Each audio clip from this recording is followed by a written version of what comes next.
This Late Night Linux Family podcast is made possible by our patrons. Go to latenightlinux.com/support for details of how you can join them. Support us on Patreon for access to ad-free episodes and early releases. That's latenightlinux.com/support.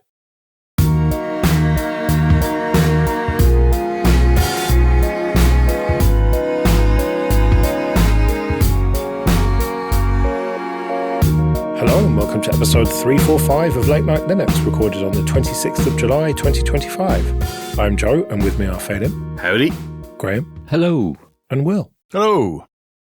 Liam at the Register wrote a piece, "Please, FOSS World, we need something like Chrome OS." Now, he talks about the end of Windows 10, and we've seen the end of 10 campaign, but he makes the point that it would be great if there was a properly open source distro or operating system that was like Chrome OS. I think more like Chrome OS of old is what he's talking about, whereby it is just enough Linux to get a browser up and running, get online, and that's it. No app stores, no Snap and Flatpak, none of that bollocks. Just a browser. And these distros have existed in the past, but I think he's got a good point. Like, why isn't there something like this? Like almost like an Ubuntu kiosk edition or something like that, or a Fedora kiosk, something from a big name that updates silently in the background, works with stuff like printers, although that's a bit of a tricky area, but at least you can put on a laptop, give it to someone completely non-technical and not worry about it.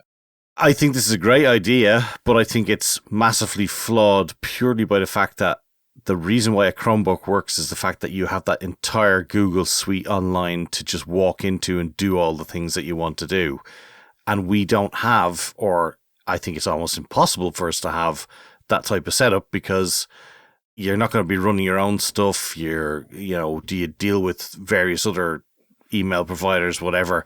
Whereas essentially a Chromebook lets you get the Play Store and then use the Play Store to do everything you want, and use all the Google services for sign-on and email and all these things. Whereas you don't have any of that stuff, you kind of need essentially a Linux laptop. Hang on. Yes, you do. You open Firefox, you go to google.com, sign in, you've got everything you need. That's exactly what I'm doing right now. I'm looking at Google Docs. I don't think you have the same integration, though. You don't have the same sort of way of hand-holding somebody in. They can hand-hold you directly to Google because it's their own Chromebook, if you know what I mean. Whereas you don't have that. Like, what happens if you go, oh, I don't use Google Mail, I use Outlook.com or whatever? Then you go to Outlook.com and sign in. It's not rocket science. I know it's not rocket science, but you've already strayed in two different directions there, and you don't have the sort of sleekness of logging in and just having the thing. Like, take for instance, I've a actual non-lineaged tablet for Google because I have to use it for various sign-ins. People want me to use the Microsoft Authenticator, God knows what. And I literally have nothing on that tablet, but there's a big, massive pile of Google things to get around to try and, I don't give a shit about them, but yet they're all there. Like, those things people forget about with a Chromebook, I think. Right, I get that, but the kind of person that we're aiming this at here, this theoretical operating system, they're not going to install it for themselves. They need someone to set up their old ThinkPad or whatever it is, their old laptop that can't run Windows 11 for them. And so let's say I'm in charge of, my dad's laptop. And so I install this for him. I set up the shortcuts. I go to the websites, tell him to sign in to this, that, and the other, set the bookmarks, whatever. Job done. Yeah, I think that's nice if you've got you to go along with that laptop. But if we're trying to make a Chromebook, we're trying to make a thing that doesn't require a sort of techie person to go side by side. Why isn't this Ubuntu with a Chrome install set to auto start at login? Because there's things like a software store on Ubuntu that complicates things. So hide the icon. Okay, good thinking. To me, it seems like we've already got one of these, or if not hundreds of these, and it just needs a minor little bit of tweaking to make it I don't know, full screen Chrome all the time, or not even that. I think people who have been using Windows at any point in their life are used to the idea of the files being in the computer, and that's not an alien concept to them. I know I'm moving away now from what it is that Liam is aiming for, but I think we already have many of these kinds of options, and things like Silverblue and immutable desktop OSs. It's just one of those with Chrome stuck on the top, and that seems solved to me. I suppose I didn't think about hiding the icons. It could just be that simple. Yeah, maybe. We just need to just hide all the shit that they don't need. Maybe it is that simple, yeah. But the idea that normal people understand that the files are in the computer, maybe they did 20 years ago or 10 years ago, but not anymore. Yeah. The files are in the application now. Yeah, fair. The concept of a file system was a brief sliver of light in an otherwise dark universe. And that sliver of light was, people about your age down to people about 30. And anyone above or below those ages hasn't got a fucking clue what a file system is. They cannot even conceptualize it. Obviously, there are exceptions. I'm talking generally here, but your average Zoomer or Boomer doesn't really understand the concept of what a file system is. But yeah, I think you're right that maybe Liam's overcomplicating this, and it's just a case of hide the shit that they don't need and it'll be fine.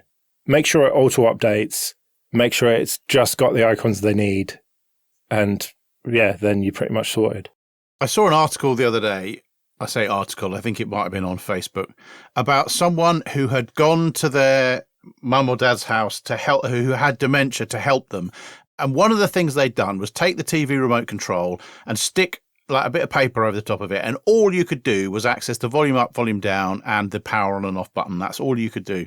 And that's quite an elegant solution to a problem of overly complex machinery. And so, yeah, just hide the shit that nobody cares about. And then everything's a lot easier to work with. It sucks that it was stuck in CFAX for the entire time. So basically, we're just suggesting they use GNOME. Yeah, exactly. So just Ubuntu, yeah. I don't like this at all.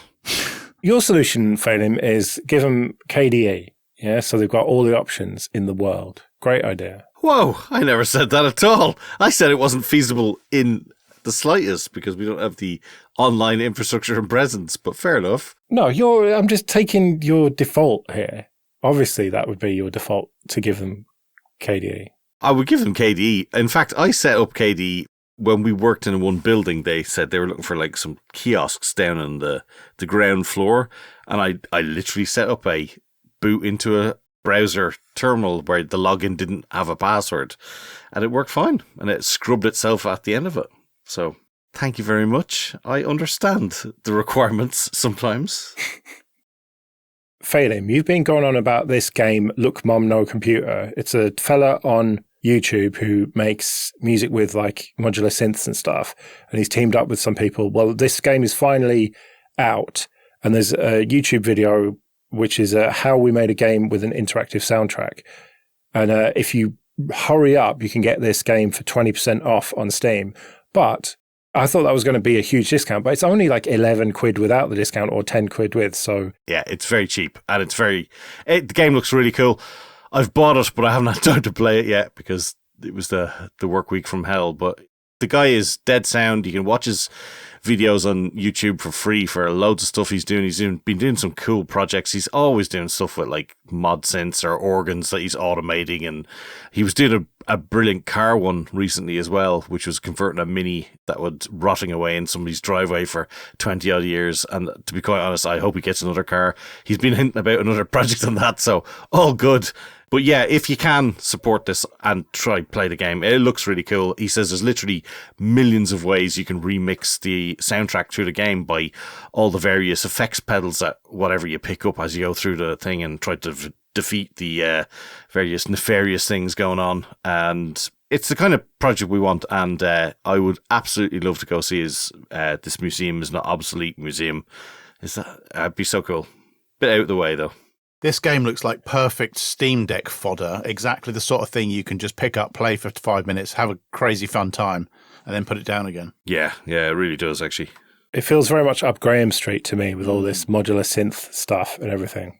I mean, I've got a lot of respect for him, and it's taken them 5 years to put the game together. The game looks crazy to me. I'm trying to get my head around what it was all about, but I don't think I could. There was so much going on, but huge respect for doing it with that kind of, oh God, what was the game? It's got a crazy 80s arcade feel to it, 2D modifications going on with a crazy backpack that you can change the sound dynamically. I don't know if it needs chemical enhancement or not, but it feels that way to me. There's something of the Jeff Minter about it, I think, the gameplay at least. Yeah, that's it. You're right. Yeah, and good that they're not trying to charge, Switch 2 prices for it. They're being realistic about the price they're charging. But I think the premise of it is that you get shrunk down and you have to fix dodgy electronics. But that sounds really boring until you find out there's like arcade-style gameplay with like baddies coming at you and stuff. It is, as you say, a bit of a strange concept, but it does look fun. And your weapon seems to be something called a sound blaster, which seems to fire audio waves at things to destroy them. It didn't look very constructive in the fixing old hardware sense. Yeah. Well, anyway, check it out. Check out the video of it, at least. Okay, this episode is sponsored by Tailscale. Go to tailscale.com/LNL.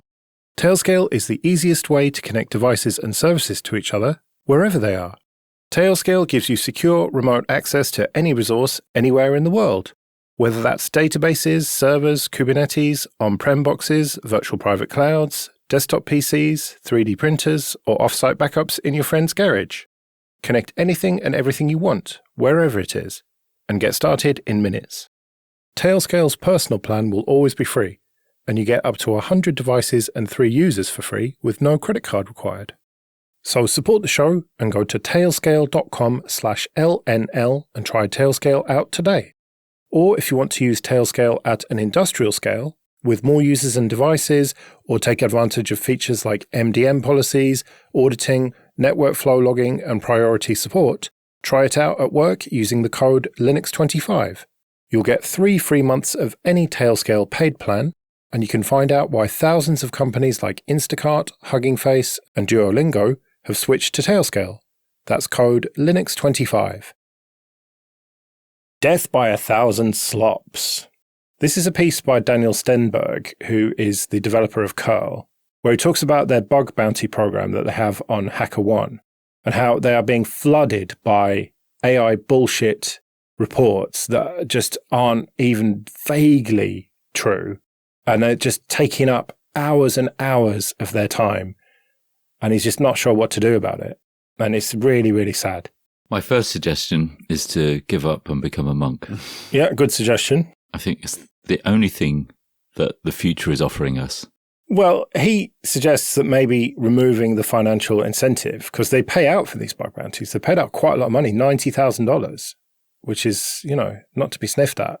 I think that's the biggest, what's the term for it? Makes me sad, is that arseholes with no skill using tools that they think will get them either fame or cash are ruining it for genuine people who are helping out open source projects by doing the hard work. And once again, the arseholes ruin the thing for everything.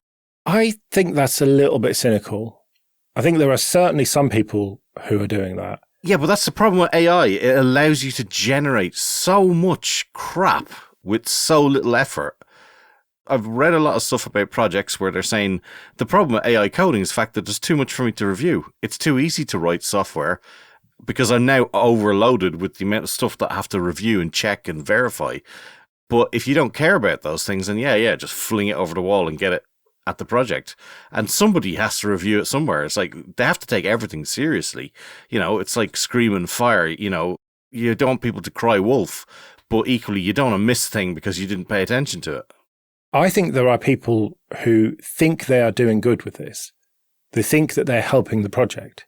I don't think they're just being arseholes and thinking, haha, I'm going to use AI and waste their time, or even, haha, I'm going to use AI to cheat and make a load of money by finding bugs. I think some people are doing that, but I also think that people genuinely want to help and they think that this is helping. I think a lot of people genuinely want to be seen as security researchers and have no place being in that at all. Yeah, clearly. Not to get too political, but I think that the real problem is much wider than just people wanting to become security or being seen to be security researchers. I think that there's money on offer. I think this is the root of the problem, that there's money on offer and you can apply for some of that money with free services that will generate, 1,000,001 potential either holes or improvements that could be made in that, and black them out at this project. And there's a perhaps, 1 in 100, 1 in 1,000 chance that you might get 90 grand or something quite significant. Then people are going to be absolutely motivated to use free tools and use AI to produce all of this low quality report into the project to try and get their hands on some of that money. If you think about the kind of Western software developers in the world who probably do pretty well compared to the rest of the world, there is this huge inequality. And that, I think, is promoting people to just look for opportunities to make some cash. And if they can do that on the internet for nothing, then they're going to do it. So I think really the only way to prevent that is to stop accepting reports at all or refuse to pay for any of them.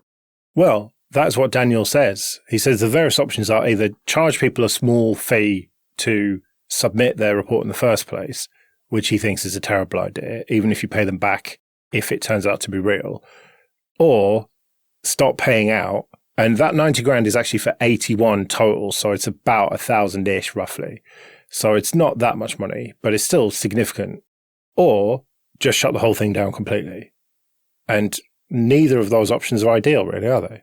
No, I mean, you want people who are genuinely trying to help to be able to help, and they may not always be right, but yeah, you don't want to take away the good spirit of the whole thing.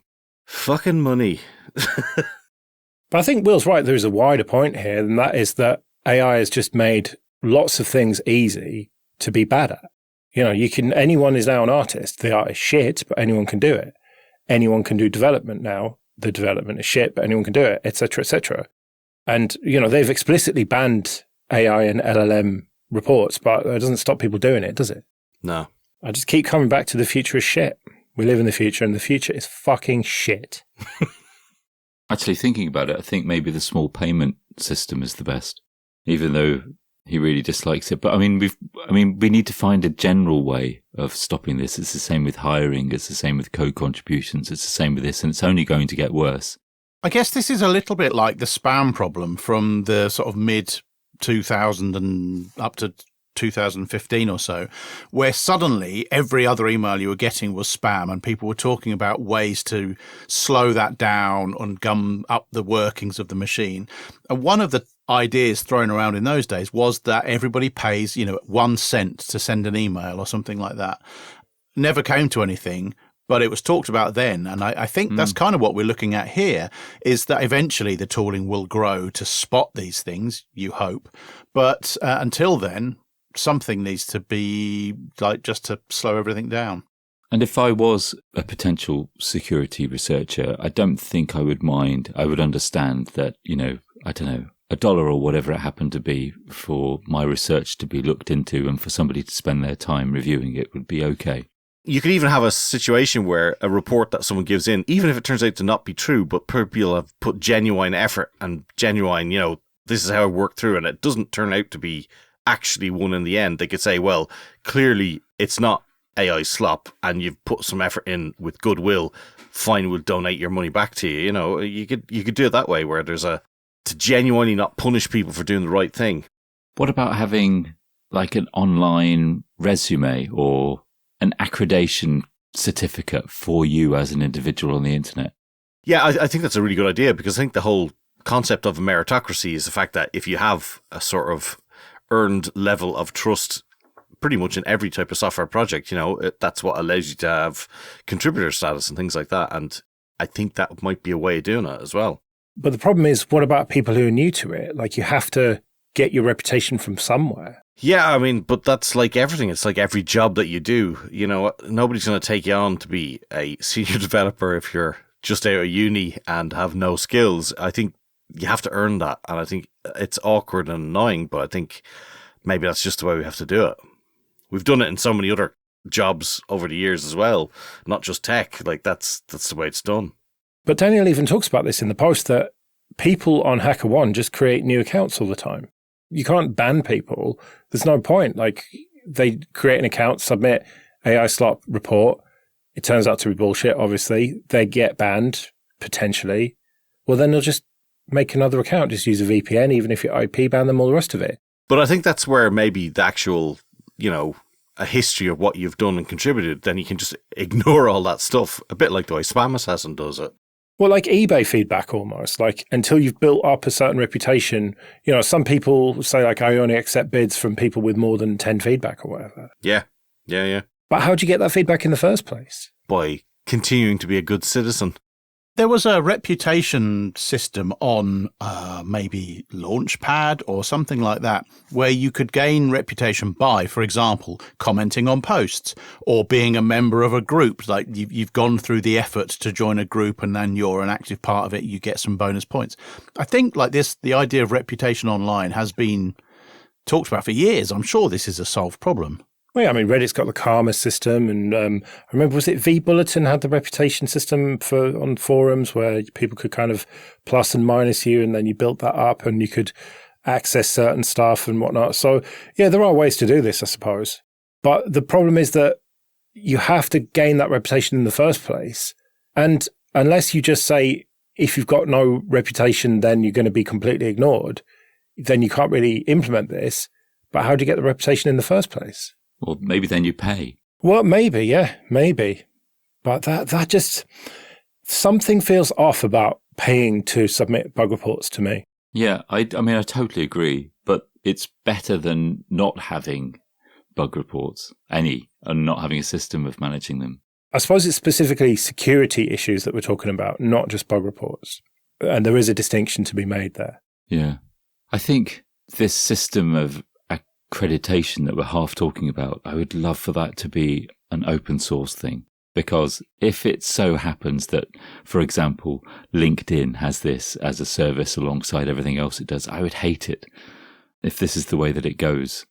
I don't know if it's an opportunity, but it would be so good if something like that could be done, at least in the open, in a way that people have complete control. I suppose if there was an open standard for it, that you could apply across the Fediverse and various Git instances, and so that if you are helping to triage bug reports over here, you can build up your reputation. Or if you're on, I don't know, a discourse forum like Practical ZFS, Jim from 2.5 Admins forum, if you're there helping people solve their ZFS problems, you can gain a bit more reputation.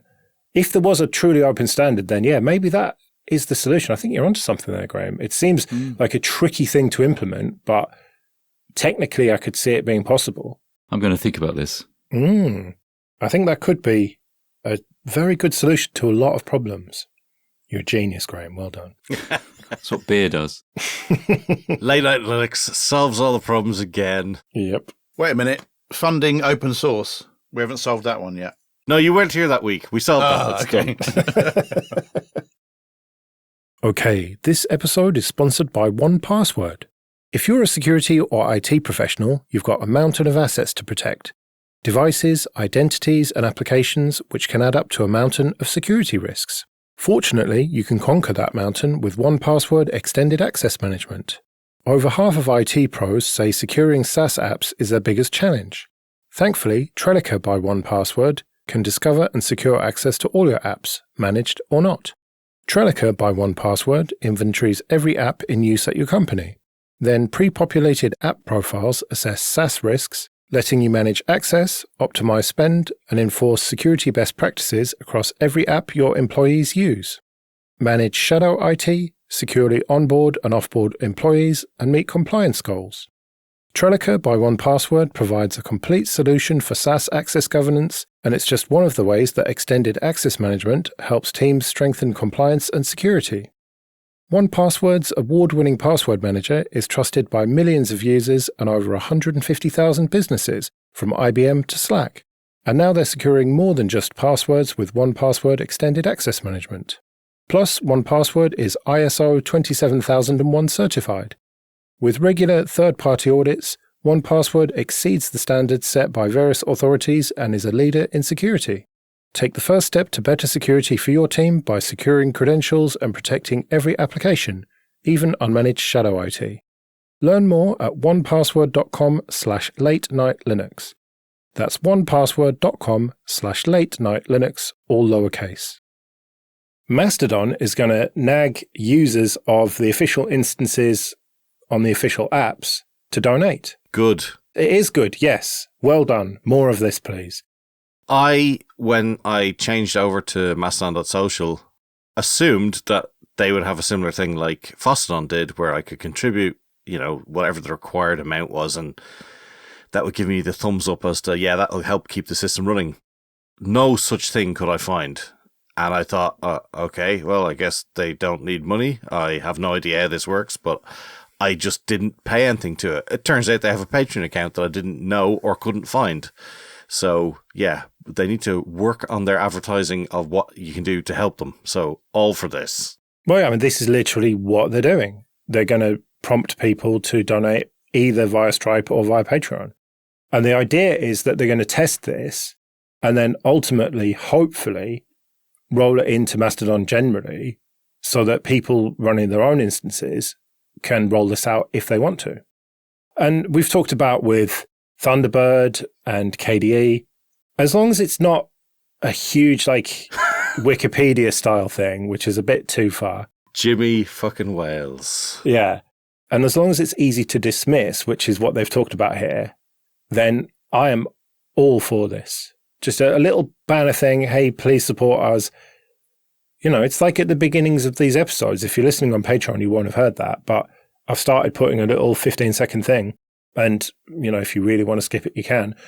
But yeah, I'm all for this. It's a brilliant idea. And I think that more projects should do this. Well done, Mastodon.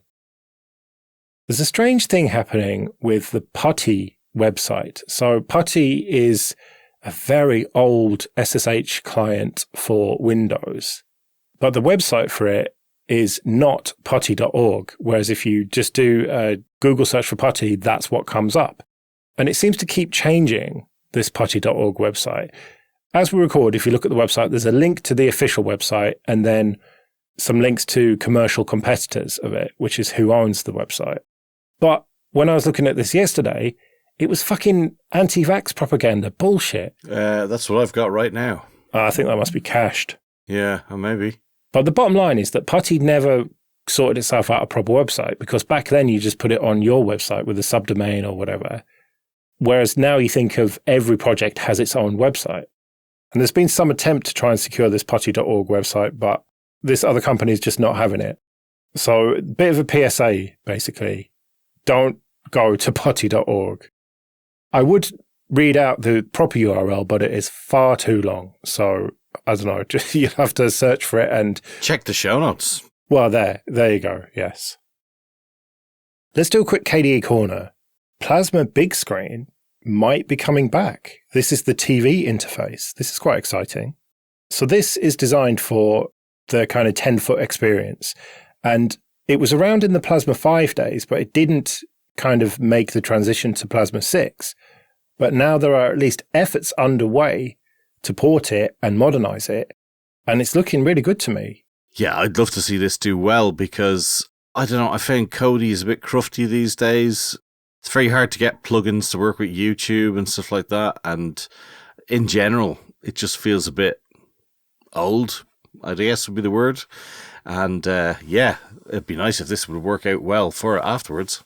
Also, I'm getting old and my eyes are getting old, and seeing icons this size with text that size is just about right for me.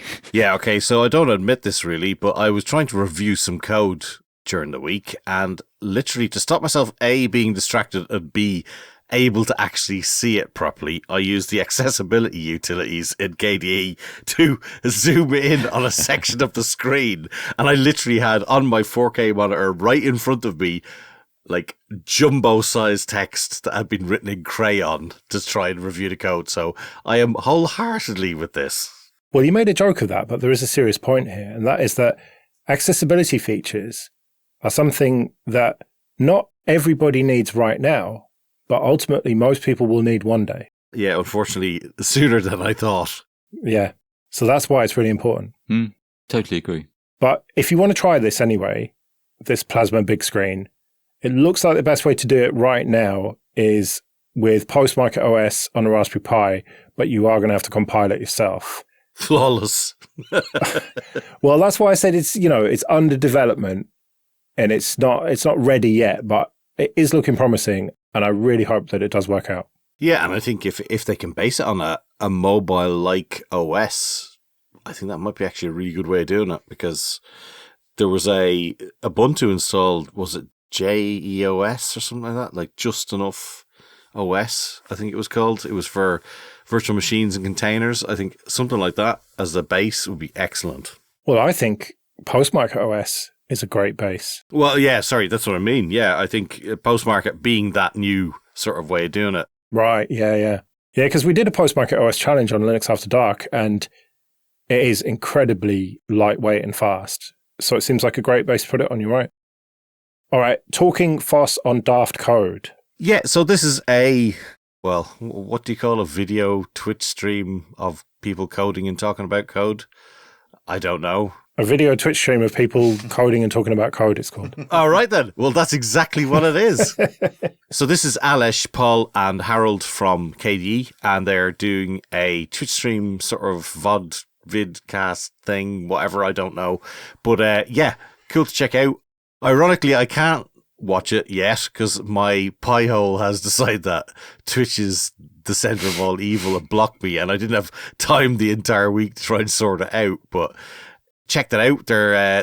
Alice did say to me that he's not trying to take away KDE Corner. I'm not sure I entirely trust him, but yeah, I enjoy. Right, well, we better get out of here then. We'll be back next week when it'll probably be news, but we'll have to see. Until then, I've been Joe. I've been Phelan. I've been Graham. And I've been Will. See you later.